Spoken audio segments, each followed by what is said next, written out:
Welcome back to the next episode of Chronological SpecFormers from least favorite to most favorite. This is going to be a shorter one compared to the basically essays, somewhat diet mini essays I've uploaded.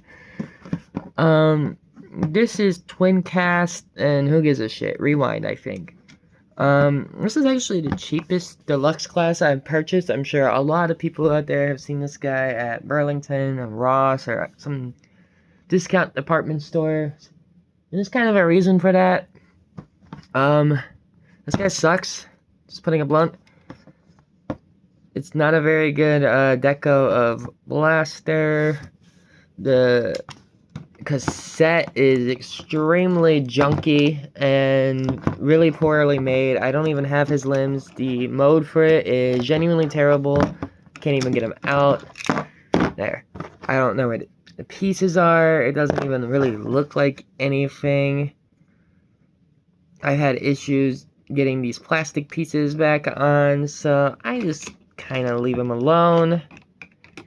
I don't really have much attachment to Blaster slash Twincast or whatever. Anyways, it's up in Headmasters. He's called Billy for some reason, because I think that's his funny. Yeah, the cassette Minicon is a complete failure. Honestly, I think it's the cheapest piece of shit I've ever held in my life. Don't really like it. Other than that, the detailing on this figure is surprisingly good. There's a lot of little indentations and knobs that would actually be on like a boombox. I'm not really a fan of the speakers being covered. I think they should like either flip out to the side or not be there at all. I'm not gonna untransform him. Transforming this guy was a nightmare. Um, he's gonna be in cassette mode, boombox mode, whatever for this video. This was one of the Transformers that I had to basically shove together, which is my least favorite kinds. But I do like this guy slightly more than the Ironhide one I did a video on, just because I think it's a more elegant looking alt mode, and I just kind of like it. And then you get to the back. I don't know if I did something wrong here. I think I probably did, but yeesh. The back is kind of ugly. I might have done something wrong here. I'm pretty sure I can probably, if I retransform this guy and back, I could probably make it look less ugly, but I really think this figure should have had removable hands, because the hands stick out like a sore thumb.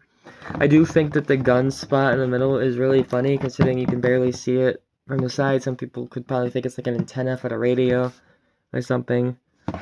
So I think it's funny that it's just a big-ass gun on the back of a boombox. I think that's extremely funny, and is really one of the only things keeping this figure above anything else in that bottom tier, honestly, is just that there's a gun sticking out of the back of this.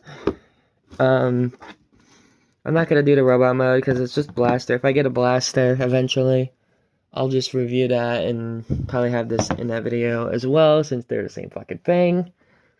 But yeah, this figure is fine. $8, I think, is a good price for this guy. Except the Minicon. The Minicon's terrible. I actually do quite like the color scheme of the main boombox. I'm not really a fan of the white and red on the side. I kind of wish it was more consistent with the coloring. The red hands are okay. They do match the speakers and everything, but I don't know. I'm just not really a fan of this figure. It seems like it's just kind of all over the place. It feels like one of those My Little Pony recolors of like Applejack or whatever. That doesn't make any sense at all. It's just kind of a disappointing figure. There's a lot of kibble. The front looks alright, mainly this part. This little handle is pretty fragile and likes to pop off just by moving it a lot. It's really cheaply made. I'm going to try to see if I can get a Studio Series Blaster, since he was in the movie, I believe. I just know he's a bit pricey, so this is kind of Blast on a budget. This isn't a Studio Series, though. This is a Legacy United, and thank God. Because if this was a Studio Series, this would probably be one of the worst ones, besides RC, who I hope to get soon, because I'm becoming a hoarder again. But yeah, this guy, he looks, for anybody wondering, he basically just has two more of these down here. I've not been able to get him out of cassette mode, and The coloring on him is just really hideous. The limbs are really short and basically just junk. They are not, like, even if I did, I've not been able to get this guy's head out at all. I feel like I need a fucking knife. It is extremely tight for no reason. This figure, this little guy, I just hate. I genuinely just, if it didn't look decent inside of the cassette mode, I would throw this guy in the trash, honestly, which is the first. Like, it looks fine, I guess. I don't know, still looks kind of crap. I definitely gonna try to get a replacement of any other character to fit inside this guy. But yeah, this figure is trash for a lot of reasons, but it's not the worst thing ever. I mean, there's a dragon gun on the back. What more can you want from a boombox? Especially in 2025.